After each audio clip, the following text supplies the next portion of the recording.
thank you for joining us on your December Tuesday. My name is Powell Latimer. I'm the manager of market research and analytics at TBM Council. I run our qualitative and quantitative research efforts. Along with me here today is Alex Baker from ISG. Alex is the director of primary research at ISG, and Alex and ISG collaborated with us on the State of TBM survey that hopefully all of you, but at least most of you, have taken, and all of you have gotten emails about it, but hopefully all of you have taken and completed over the last few months. That really helps us get a sense of what we are able to do and where the practice of TBM is. We're going to be sharing some insights from that today, and what I'd encourage any of you to do is drop any questions you have in chat, or raise your hand, or save them to the end. Whatever you want to do, we'll happily get to whatever questions we can here. Want this to be as interactive as possible. We just wanted to share some brief, some initial insights from that report. Alex and I are currently working on making that behemoth of a study into a coherent report. So that will be coming up probably in early January. But let's talk about some stuff today. All right, so let's just start here with our State of TBM survey. We're going to go through some of our initial findings here. This is a question we asked, your very basic question that gave us something really interesting, and I wanted to get Alex's perspective on this, right? And that is like, hey, what's your average IT spend, and what percentage of revenue does it make up? And the thing that is interesting here is that for the folks that took our survey, which are primarily TBM practitioners, not all, but primarily, they're estimating about 13% of the total revenue is eaten up by your IT budget. And I'm curious, given that benchmarks are the benchmarks that you have, Alex, at ISG are much lower than that. Other benchmarks also say kind of hover around that between 6 and 4% range. What's going on there? What's the deal? Why do our TBM practitioners seem to have a higher ratio of their revenue tied up in their IT budget?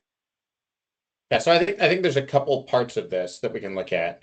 So first, I think ISG benchmarking data, as well as the study we ran last year on 2025 budgets and spending, both indicated between 4.5% and 6.5% of revenue on IT, just kind of like the IBV benchmark that you've cited here.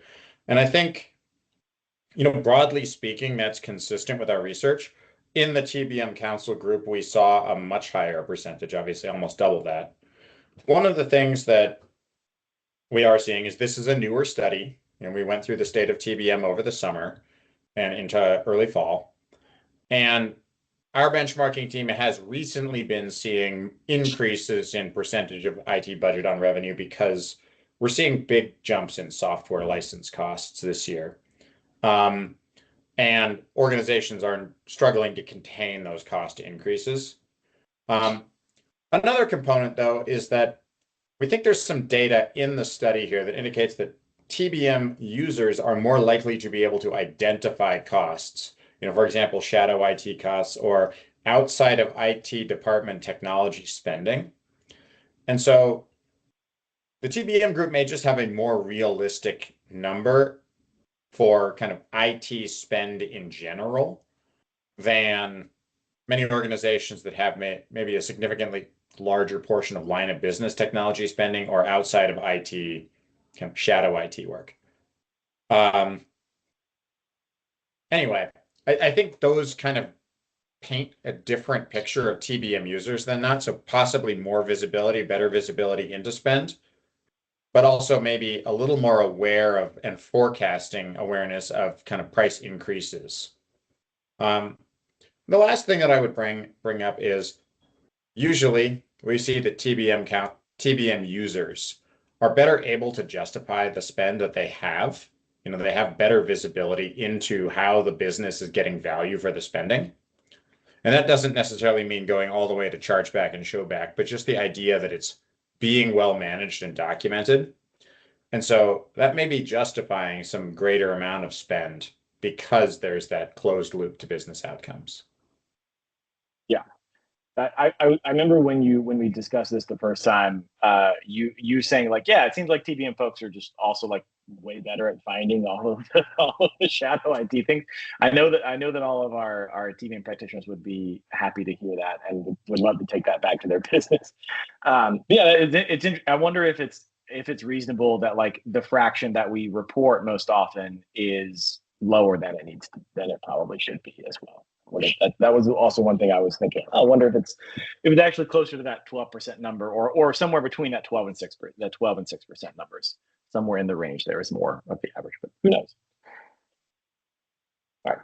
The other thing that I wanted to touch on here is just in general the progression of cloud resource policies, and I think we'll show this one and maybe one more, and that is that, like, I look at this chart in kind of two buckets, which is the first two categories here, which is you're either cloud first or cloud leading, is a little bit less than half of the respondents. People that are really care a lot about cloud resources and wanting to be kind of your cloud native or cloud leading folks. And then everyone else is kind of in this bottom bucket, which is a little bit more, just barely more than half. We'll call it half and half of either cloud averse, on-prem, or just a balanced. And I do like that almost 40% of people are in this kind of balanced area, right? That's interesting to me. I do think there's a reality that we have to acknowledge in today's world, that like most folks are like, there being either all on-prem or all on cloud is kind of really creates a lot more challenges than it's worth. And is, for a large organization, it's kind of impossible to get all the way to one or the other. But what most people end up with is this like kind of muddy mix of, we've got some on-prem, we've got some, we've got some stuff, and we're making a case-by-case determination here as to where this compute is going to go. And I do wonder, Alex, what your thoughts are, is like, as if everyone is having to do this kind of hybrid approach and making these decisions ad hoc, what pressure does that put on organizations? And how should those who are trying to, in this community, trying to do TBM, how should they think about that balancing act? Yeah, I think it's interesting to look back at kind of what the last 5 years have meant for cloud adoption. And one of the things that we saw is early in the pandemic, 2020 and 2021, we saw pretty significant growth in the adoption of cloud. A lot of that was driven by the need to make remote work effective and useful, and kind of pushing application growth in the cloud or application access in the cloud.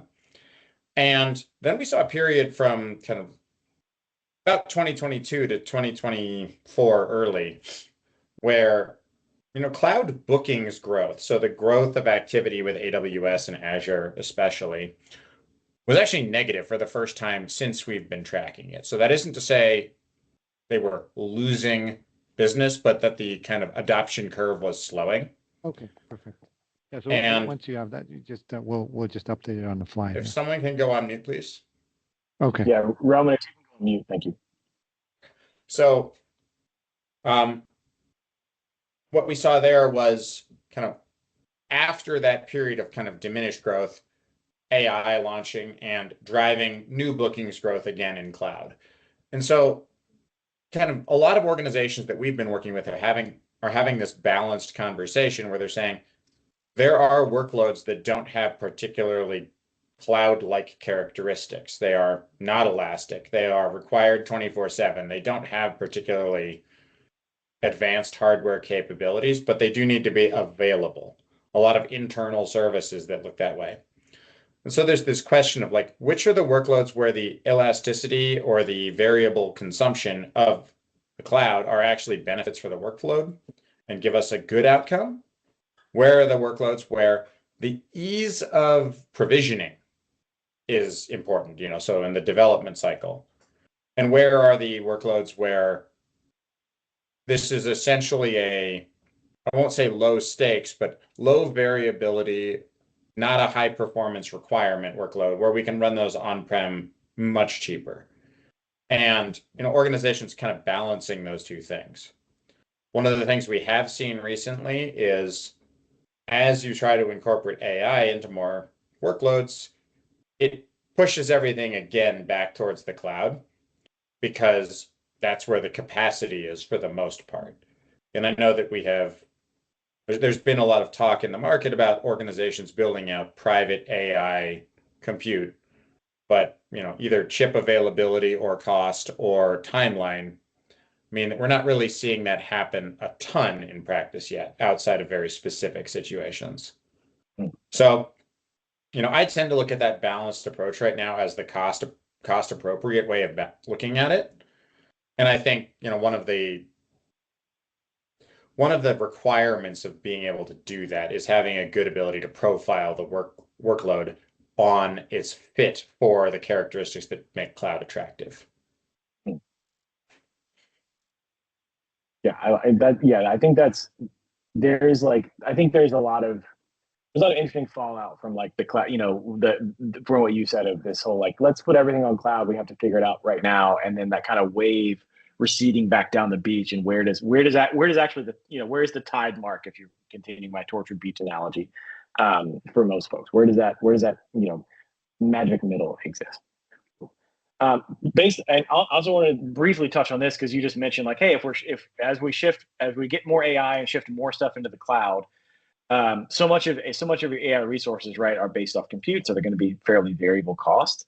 Was there anything more you want to touch on with, as like that AI, this ballooning of AI, everything, cost, spend, software, whatever you want to call it, and how that kind of affects this split of fixed versus variable cost? I know it says run in this graph, but it means fixed versus variable cost, and how that split is changing and evolving as organizations try to figure out what to do here. Because this was surprising to me that it was so close to evenly split. Yeah, so in our past data collection, we found that the split looks fairly like this, even for non-TBM council members. TBM council members a little bit higher on the fixed cost side, but generally pretty consistent with the market. I think the challenge we're having with AI is a lot of the spending is new, so it's hard to profile how much of that is going to be thought of as fixed cost in the future, right? Did we all just add Copilot licenses to the Microsoft suite that are now essentially permanent fixed costs? Or is more of that spend variable? And you've seen some discussions in the media about, Microsoft selling Copilot and their pricing on it. And I think M365 costs coming up for next year across the board. So I think some of this stuff is being thought of as, on the Microsoft side, as being driven into the fixed costs. On the variable side, I still think it's very use case specific. So if you're building AI tools that are going to production, then those costs are likely going from variable projects for development into fixed. But we also see a lot of pilots that are, currently not slated for production anytime soon. And I would expect a lot of those projects to be, like any experimental project, where some fail, some get turned off, or the kind of resources get reallocated. Yeah. That's interesting to think about. Last thing I wanted to show is basically within and outside of IT spending. And Alex, I know that you had, so this is a split of like your IT budget, which occurs within IT and then outside of IT. And you had some interesting thoughts on this when we first looked at it. Basically, like this split being a little bit higher than you would have expected for TBM practitioners. Yeah, so the real case here is outside of IT for the TBM Council responses is significantly higher. In our general market study, we found this to be about a quarter of technology spend outside of the IT department. Here, it's about a third. And so this is part of why we think that TBM Council members are just more effective at measuring the spend that their organizations have on technology. It's measuring those outcomes, just identifying more spend in the organization. I think a lot of organizations, including some that we've worked with, don't necessarily have a good visibility into the line of business technology expenditure. And I think that's kind of the point of TBM, right? Is to get a good handle on expense so that you can get a good handle on value attribution. Got it. Cool. I know we had, sorry, not to interrupt you, Alex. I know we had one question I wanted to get to. Some folks were asking about we had a question about the definition of fixed versus variable or fixed, or this again, the word is run, but we call it fixed versus variable spending. My understanding is we did not define that as part of the question, but in general, like we assume that there is an accepted norm around like fixed versus variable cost. I don't know if you had any other thoughts there, but it's kind of up to the respondent how to define what they consider fixed versus variable. Yeah, that's correct. So it is not necessarily perfectly consistent, but I think the idea here is you're talking about all of the, pre-forecasted, definitely renewing expenses of the business versus the projects and programs that might be, they may be multi-year, but they're not anticipated to be forever. Yeah. So maintenance, staffing, like multi-year managed services contracts would be in the run or fixed component, and the variable contract would be, cloud expenditures that can scale up and down that are not reserved instances, innovation projects, projects associated with like one-time savings or depreciation costs, things like that.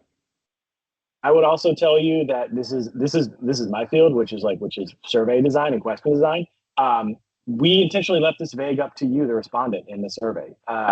So it could be that definition that Alex said, or whatever you feel it is. That we anticipate that a little bit of variability there. I didn't want to explicitly define what fixed versus variable was for someone who might have. If anytime you make it restrictive, you make it harder to answer the question because people are going to put their values on it no matter what. So I know we're getting close to the end of our time. Let me stop here. Anyone have questions for Alex or myself about the survey or anything we've talked about here so far today? I know we've gone over some stuff at a reasonably rapid clip, so I just want to pause and say if there's any questions, now would be a time. Yeah, so I think we also have one question: clarify internal versus business spend. Is it the IT department doing the spending, or is it the head of research who buys software licenses inside my own business unit for the conducting of research, where IT does not control that spend, and it is not coming out of the IT budget, it's coming out of the operating budget for my business? Let us know what percent of TBM reports to finance versus IT. I don't know that. I think we do know, we did have in the study a question about, the relative awareness of executives, and we found that organizations tended to have kind of equal parts CIO and CFO awareness of the TBM program. But I don't know if that really was the reporting structure. That was more like executive awareness and oversight of TBM as a discipline. So I can also add to that as well that I know we have an additional study running right now, which is our first salary study for TBM. And that we do explicitly ask about where the TBM office sits in that survey, and also the background of the individual. Like, did you come up through business, through finance, through tech, and where does your TBM office sit? Really interested to see Anna, where those breakouts are. We'll have that, and that will also probably come out in January, where we'll have some good insight from that to see okay, where do things sit. And we also should have regional. We really wait for this. We really wait for that answer. Yeah, I'm really excited about that. And we also have any more questions we're going to share in January. I think the slide, the deck that has everything right now is like something like 150 slides. So we're going to need to trim that down a bit. We've got a lot of depth there. It's mostly, what is meaningful insight. There's going to be a bunch of different versions of this study that are going to be out, both like landing page. It's going to have some big numbers and then some your more introductory numbers. Then there's going to be a full report you can download. We're going to make that all available and through a wide variety of formats, both with TBM and ISG. I also know we're at time, and I want to respect Alex's time. Alex, where can we find your stuff?